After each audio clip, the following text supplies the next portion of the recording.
Welcome back. स्वागत है आप सभी का हमारे YouTube channel maths expert point में। साथियों, अभी बात करेंगे हम लोग सीटेट में पूछे जाने वाले ईवीएस कंटेंट के कुछ सवालों का। हमने 200 क्वेश्चंस में से चुनकर मात्र 17 क्वेश्चंस का एक पेपर तैयार किया है, जो आपके एग्ज़ाम के दृष्टिकोण से काफ़ी महत्वपूर्ण होने वाली है। 200 क्वेश्चंस में 17 क्वेश्चंस को हमने इसलिए लिया है, हमें लगा है कि ये क्वेश्चन या तो कई बार पूछा गया है या तो इस बार पूछे जाने की संभावना बहुत ज़्यादा है। तो आप इस टेस्ट को दें, इससे आपका पता चलेगा कि ईवीएस में जो आपकी प्रिपरेशन है वो कैसी है, ईवीएस में आप कितना अच्छा स्कोर कर सकेंगे। आपने अगर इस 17 क्वेश्चन में से 15 का भी जवाब दे दिया तो आप ये समझिए, खुद से समझिए, आपको खुद पर प्राउड फील होगी कि आपने ईवीएस में अच्छा तैयारी की है। और आपने अगर ईवीएस में अच्छी तैयारी की है तो ऑब्वियसली मार्क्स अच्छा आएगा। तो आप हमारे साथ जुड़े रहें। चैनल में नए हैं तो लाइक और सब्सक्राइब कर दें और अपने दोस्तों के साथ शेयर ज़रूर करें। चलिए दोस्तों, आज का हमारा पहला प्रश्न है कि पपीता का जनक कौन सा देश माना जाता है। यानी पपीता भारत में किस देश से आया था। पहला है अमेरिका, अफ्रीका, मैक्सिको, चीन। चलिए, इसका आंसर कौन होगा? इसका आंसर होगा भाइयों अमेरिका। यानी भारत में जो पपीता आया था वो किस देश से आया था, तो आंसर होगा अमेरिका। चलिए दोस्तों, दूसरा प्रश्न है भारत की आज़ादी से पहले महात्मा गांधी ने जिस दांडी के समुद्र तट तक अपनी प्रसिद्ध यात्रा की थी वह भारत की नीचे दिए गए किस राज्य में स्थित है। यानी जो दांडी यात्रा महात्मा गांधी ने शुरू किया था वो किस राज्य से शुरू किया था, आपको बताना है। पहला है आंध्र प्रदेश, कर्नाटक, महाराष्ट्र या गुजरात। आप लोगों ने आंसर कर दिया होगा, कौन सा आंसर होगा? गुजरात। महात्मा गांधी ने 1930 ईस्वी में गुजरात से दांडी यात्रा की शुरुआत की थी। ये किसके विरोध में था? नमक के विरोध में ये आंदोलन की शुरुआत महात्मा गांधी ने 1930 ईस्वी में की थी। चलिए चलेंगे हम लोग नेक्स्ट क्वेश्चन में। चलिए, आज का हमारा तीसरा प्रश्न है चिराओ नाच कहाँ के लोग करते हैं। चिराओ एक प्रकार का डांस है, ये कहाँ के लोग करते हैं? ऑप्शन 1 में है झारखंड, मिजोरम, मणिपुर, मेघालय। तो इसका आंसर कौन हो जाएगा? मिजोरम। मिजोरम के लोग क्या करते हैं? चिराओ नाच करते हैं। तो second is the right answer. आप लोग अपना आंसर कीजिए और लास्ट में हमें ये बताइएगा कि आपके 17 में टोटल कितना नंबर आ रहा है। चलिए दोस्तों, इसका फटाफट से आंसर कीजिए। तीसरा, आज का हमारा चौथा प्रश्न है पशुओं की त्वचा पर विविध डिजाइन। जो पशु होते हैं, जानवर जो होता है, जैसे आपने देखा होगा कि जो कश्मीर में जो शेर पाए जाते हैं वो अलग होता है, तमिलनाडु में जो शेर पाया जाता है वो बिल्कुल अलग होता है। उनका जो डिज़ाइन होता है, जैसे हमारे यहाँ की बकरी और कश्मीर की बकरी के जो त्वचा पर डिज़ाइन होता है वो स्किन का डिज़ाइन बिल्कुल अलग होता है। तो ऐसा क्यों होता है? कुछ तो रीज़न होगा ना ऐसा होने का। पहला है उनकी त्वचा पर बालों के कारण होते हैं, दूसरा है उसके जलवायु के कारण जिसमें वो रहते हैं, 3 है उनकी शारीरिक शक्ति को इंगित करते हैं और 4 है परावर्तित प्रकाश के कारण होते हैं। तो आप इसका आंसर आप कर चुके होंगे, क्यों उनकी त्वचा पर बालों के कारण होता है। यानी ऑप्शन 1 यहाँ पर बिल्कुल सही हो जाएगा। चलेंगे हम लोग नेक्स्ट क्वेश्चन में। चलिए दोस्तों, आज का हमारा नेक्स्ट प्रश्न है निम्नलिखित में से कौन अंतर्राष्ट्रीय ख्याति प्राप्त वेट लिफ्टर है। तो आप इन चार में से कौन वेट लिफ्टर है आप बता दिए होंगे। सुनीता विलियम, बछेंद्री पाल, सूर्यमणि, कर्णम मल्लेश्वरी। आंसर कौन हो जाएगा? कर्णम मल्लेश्वरी। तो सुनीता विलियम क्या थी? ये अंतरिक्ष में जाने वाली भारत की दूसरी महिला है। भारत की पहली कौन है आपको कमेंट करके बताना है। बछेंद्री पाल ये माउंट एवरेस्ट पर चढ़ने वाली पहली महिला थी भारत की, जो 1984 ईस्वी में माउंट एवरेस्ट में चढ़ी थी। और सूर्यमणि को क्या कहा गया है? आप लोग इसके बारे में कमेंट करके हमें बताइएगा, क्योंकि ये एनसीईआरटी का सवाल है, आपको ये सवाल आना ही आना चाहिए। चलिए दोस्तों, आज का हमारा नेक्स्ट प्रश्न है तमिलनाडु के निकटवर्ती राज्य कौन है। आपने अगर भारत का नक्शा को अच्छे से देखा है तो भारत का नक्शा में दक्षिणी छोर में ऐसे है। तो आपने देखा होगा कि ये है आपका तमिलनाडु, यहाँ पे है आपका केरल, उसके बाद यहाँ है कर्नाटक और ऊपर में क्या है? यहाँ आंध्र प्रदेश। ये आपका है तमिलनाडु। तो आपको इसका पड़ोसी पूछ रहा है तो केरल भी होगा, कर्नाटक भी होगा और आंध्र प्रदेश भी होगा। तो ऑप्शन कौन सा हो जाएगा? ऑप्शन 4। चलिए हम चलेंगे नेक्स्ट क्वेश्चन में।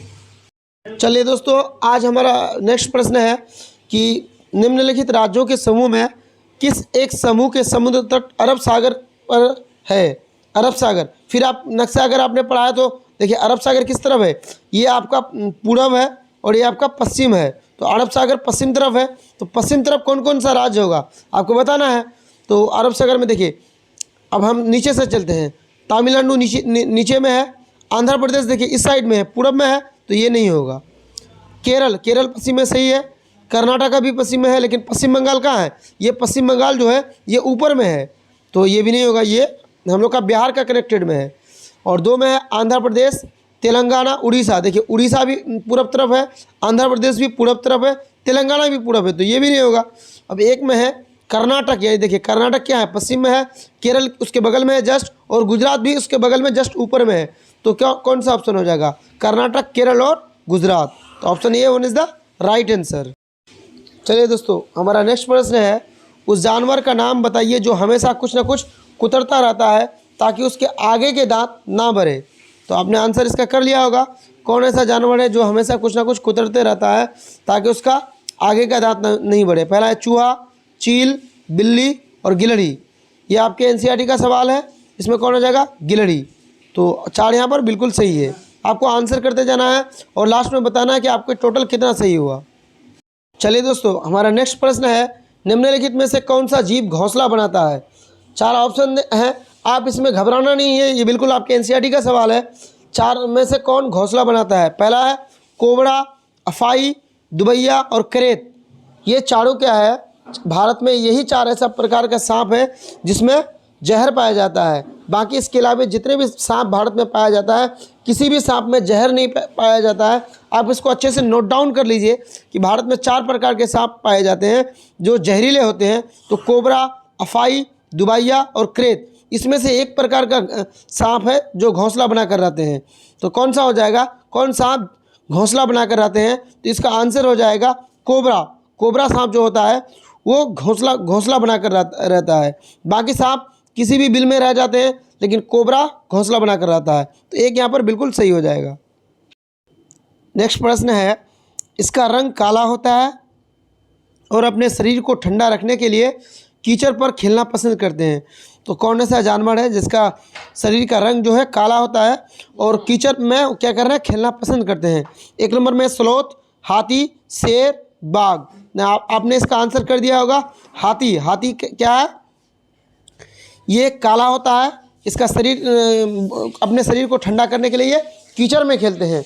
उसके अलावा एक दिन में एक वयस्क हाथी कितना 100 किलोग्राम पत्तियों तक खा लेते हैं, इसको आपको याद रखना है। 3 महीने के हाथी के बच्चे का वजन लगभग 2 से केजी होता है और हाथी बहुत कम सोते हैं, कितना, लगभग 2 से 4 घंटा ये सोता है। और जो ग्रुप में होता है, ग्रुप में मैक्सिमम कौन, हाथनियाँ और कुछ बच्चे रहते हैं, और उसमें से एक हाथनी जो होता है, मादा हाथी, वो इसका ग्रुप लीडर होता है। जो ये नर हाथी होते हैं वो ग्रुप में नहीं रहता है, वो ग्रुप छोड़ देता है, बड़े होकर वो ग्रुप छोड़ देता है। तो यहाँ पर ऑप्शन कौन हो जाएगा, बी। स्लोथ के बारे में आपको पढ़ लेना है। स्लोथ क्या करता है, पैरों से लटक कर उल्टा लटक कर 17 घंटा सोता है, और एक पैर में ये कितना, लगभग ये 7 से 8 साल रहता है अपनी पूरी ज़िंदगी में। ये 5 पैर ही घूमता है। 40 साल की लगभग इनकी ज़िंदगी होती है, और ये पेड़ से 1 सप्ताह में एक बार शौच के लिए उतरते हैं। क्यों, क्योंकि ये खाते बहुत कम है, तो शौच के लिए भी बहुत कम उतरते हैं। शेर क्या होता है, शेर बहुत ज़्यादा सेंसिटिव उसका कान होता है, वो ये शिकारी की जो है आहट को भी पहचान लेता है, और बाघ में भी उसी तरह का खूबी पाया जाता है। तो आप शेर, बाघ, हाथी, स्लोथ को अच्छे से पढ़ लीजिएगा ताकि आपको एग्जाम में आपका एक भी नंबर नहीं छूटे। चलेंगे हम लोग नेक्स्ट क्वेश्चन में। चलिए दोस्तों, यहाँ पर नेक्स्ट प्रश्न है, निम्नलिखित में से कौन सा पक्षी अपना गर्दन को झटके से आगे पीछे कर सकता है। देखिए आपको कंफ्यूज नहीं होना है, एक पूछेगा कौन सा पक्षी अपने गर्दन को झटके से आगे पीछे कर सकता है। मतलब आपने देखा होगा कि कुछ पक्षी क्या होता है, झटके से आगे करता है फिर पीछे कर देता है, लेकिन एक ऐसा भी पक्षी है जो अपने गर्दन को 360 डिग्री, मतलब यहाँ है तो टोटल ऐसे घुमा के फिर यहाँ ला सकता है। तो और इसका ये क्या होता है, ये मनुष्य की तरह होता है, इसका आँख आगे होता है, इसलिए ये अपने गर्दन को टोटल घुमा लेता है। तो 360 डिग्री घुमाने वाला पक्षी कौन है, आपको ये कमेंट करके बताना है। और यहाँ पर झटके से कौन अपने गर्दन को आगे पीछे करता है, तो वो होगा मैना। मैना अपने गर्दन को झटके से आगे पीछे करता है, और ये आपके लिए VVI है, इस पर आप VVI लगाइए, ये आपके एग्ज़ाम में 100% पूछा जाएगा। या तो ये पूछा जाएगा, या तो कौन ऐसा पक्षी है जो अपने गर्दन को 360 डिग्री घुमा सकता है। आपको कमेंट करके बताना है। चलिए दोस्तों, नेक्स्ट प्रश्न है, नीचे दिए गए जानवरों में कौन सी विशेषता पाई जाती है।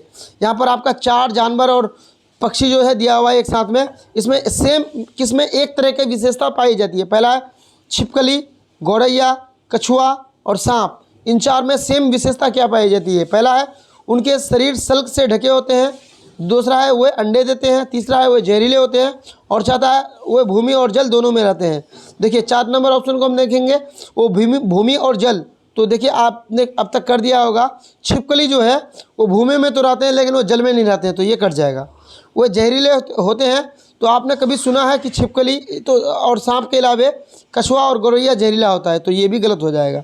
ऑप्शन 1 में है उनके शरीर सल्क से ढके होते हैं, तो सांप का शरीर सल्क से ढका नहीं होता है, तो ये भी ऑप्शन हो जाएगा गलत। वे अंडे देते हैं, छिपकली भी अंडा देता है, गौरैया जो पक्षी होता है वो भी अंडा देता है, कछुआ भी अंडा देता है और सांप भी अंडा देता है। तो कौन सा ऑप्शन हो जाएगा, ऑप्शन 2, वे अंडे देते हैं। चलिए दोस्तों, नेक्स्ट प्रश्न है, सांप किसी भी वाद्य यंत्र के प्रति अनुक्रिया कैसे करता है। सांप जो होता है, जब हम बीन बजाते हैं तो सांप कैसे हमारी आवाज़ को सुन लेता है, उस बीन की आवाज़ को कैसे सुन लेता है। वाद्य यंत्र की गति देखकर, वाद्य यंत्र की ध्वनि सुनकर, वाद्य यंत्र को सूंघकर, या वाद्य यंत्र के कंपन से। आपने इसका आंसर कर दिया होगा। सांप के कान नहीं होते हैं, जब कान नहीं होते हैं तो क्या करते हैं, वो कंपन को कंपन के जरिए अपने बॉडी के द्वारा कंपन को एब्जॉर्ब करते हैं, और उससे हमारे क्या होते हैं, बीन की आवाज़ को सुनते हैं और वो हमारी ओर बढ़ाते हैं। तो ऑप्शन डी यहाँ पर बिल्कुल सही हो जाएगा, बाकी हो जाएगा गलत। तो हम लोग चलेंगे नेक्स्ट क्वेश्चन में। चलिए दोस्तों, नेक्स्ट प्रश्न है, इयास किसके बच्चे का नाम है। इसमें आप VVI टिक लगाइए, ये आपके एग्जाम में पूछे जाने की संभावना बहुत ज़्यादा है। ये हो सकता है कि आपको आपके किसी भी यानी हो सकता है कि मैक्सिमम सेट में ये सवाल पूछ दे, क्योंकि NCERT का एक महत्वपूर्ण टॉपिक है और इसको अब तक छोड़ा गया है। हालांकि इसको कई बार पूछा भी गया है, लेकिन इसलिए आपको इसको VVI लगा लेना है। इयास किसके बच्चे का नाम है। नंबर 1 भालू, कौवा, मेढक या बाज। तो इयास किसके बच्चे का नाम है, बाज के बच्चे का नाम इयास है। तो ऑप्शन डी यहाँ पर बिल्कुल सही हो जाएगा। चलिए दोस्तों, नेक्स्ट प्रश्न है कि बाघ के बच्चे को क्या कहा जाता है। तो बाघ के बच्चे को क्या कहा जाता है, काफ, चिक, कब या पप कहा जाता है। तो आपने इसका आंसर कर दिया होगा, अगर नहीं है तो नहीं किया है तो इसका आंसर होगा कब। यानी बाघ और भालू, उसके अलावा जो चीता, इन सब के बच्चों को क्या बोला जाता है, कब। पप बोला जाता है कुत्ते के बच्चे को, और काफ जो होता है वो बोला जाता है कैमल के बच्चे को, और चिक जो है वो बोला जाता है, तो दोस्तों ये चिक बोला जाता है मुर्गी के बच्चे को या पक्षियों के बच्चे को चिक बोला जाता है, और काफ कैमल के बच्चे को या काऊ के बच्चे को, यानी दोनों के बच्चे को, काऊ और कैमल दोनों के बच्चे को काफ बोला जाता है। तो यहाँ बाघ के बच्चे पूछा है, शेर का भी बच्चा पूछता तो यही होता, चीता का भी बच्चा पूछता, या फिर भालू का बच्चा को पूछता तो इसको कब बोला जाता है। तो ऑप्शन सी यहाँ पर बिल्कुल सही हो जाएगा। और हमारा लास्ट प्रश्न है आज का कि इनमें से कौन सा तना है। तना का उदाहरण आपको पूछ रहा है, आलू, गाजर, शकरकंद या मूली। तो तना कौन है, आलू हमारा क्या है, तना है। तो ऑप्शन 1 यहाँ पर सही हो जाएगा। और बाकी देखिए गाजर, शकरकंद और मूली, ये तीनों क्या है, ये तीनों है हमारा जर। जर क्यों है, किसी भी चीज़ को जब आप खुले में फेंक देंगे और वो चीज़ अगर सड़ जाए तो सड़ने से ही आता है जर, यानी सर जर, जो सड़ गया वो हो गया जर। इस ट्रिक के साथ आपको याद रखना है, गाजर, शकरकंद, मूली, सलजम, ये सब क्या होता है, जर होता है, क्योंकि जब इसको आप खुले मैदान में छोड़ देंगे तो ये सड़ जाता है, और जो सड़ जाता है वो होता है जर। तो ऑप्शन 1 यहाँ पर सही होगा, क्योंकि हमसे तना पूछ रहा है। तो आपका कितना सही हुआ, इसमें 16 सवाल था, हमको लगा 17 सवाल नहीं बल्कि 16 सवाल था। 16 में से आपने कितना सही किया, आप हमें कमेंट करके ज़रूर बताएं। आप अपने उत्तर को हमें बताएं, ताकि आपका असेसमेंट हो सकेगा। आप खुद का असेसमेंट कीजिएगा, आपने EVS के कंटेंट में कितनी अच्छी तैयारी की है। और एक लास्ट में चलते चलते यही कहेंगे, चैनल में नए हैं तो लाइक और सब्सक्राइब करें, और अपने दोस्तों के साथ शेयर करना ना भूलें, क्योंकि हमने पढ़ाने के दौरान कभी ये नहीं कहा है कि आप हमें लाइक कर दें, सब्सक्राइब कर दें। बस आपकी मॉरल जिम्मेवारी ये बनती है कि हम आपके लिए अगर कुछ अच्छा ला रहे हैं तो आप हमें सपोर्ट करें। धन्यवाद दोस्तों।